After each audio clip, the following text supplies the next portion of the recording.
So I got my AGfabric in, and I've been evaluating it for about a week and a half. You see here I have it stretched over these 3 raised beds I made. This one's got bush beans in it. See 2 rows in there.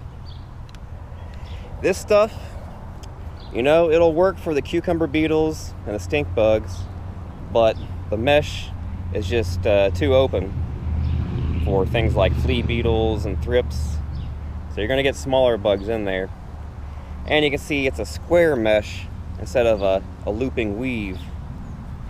And one of the things I was really disappointed with it was the ends of this are not even sealed. It's just kind of marked where they've cut it. And you can see it'll fray right off of there.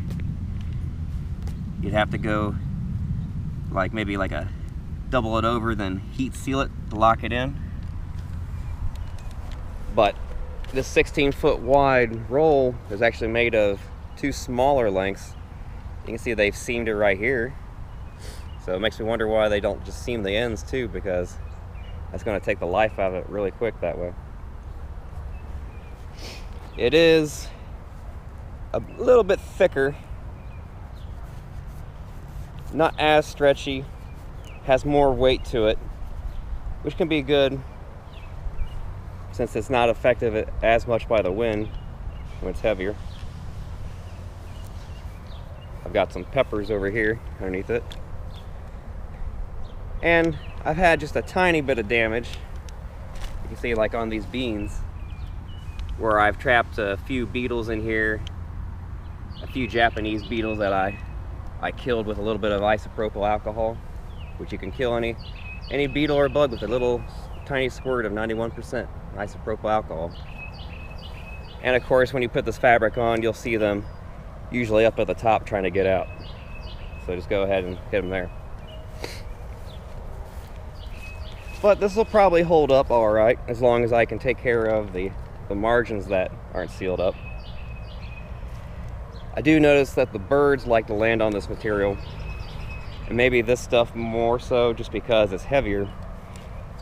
The protect net, they'll usually just land on the rung section, but this stuff they'll actually land and dig their talons into it in the center where it's kind of loose. So that might wear and tear it a bit, but you know, things like birds, the wind, stuff like that, you know, you really can't avoid too much. You can see right here where it's kind of tennis racketing, where the weave is getting split apart. It's not undone, but it's kind of opening up. That's just another problem with that square mesh instead of a looping weave. So this stuff is really more like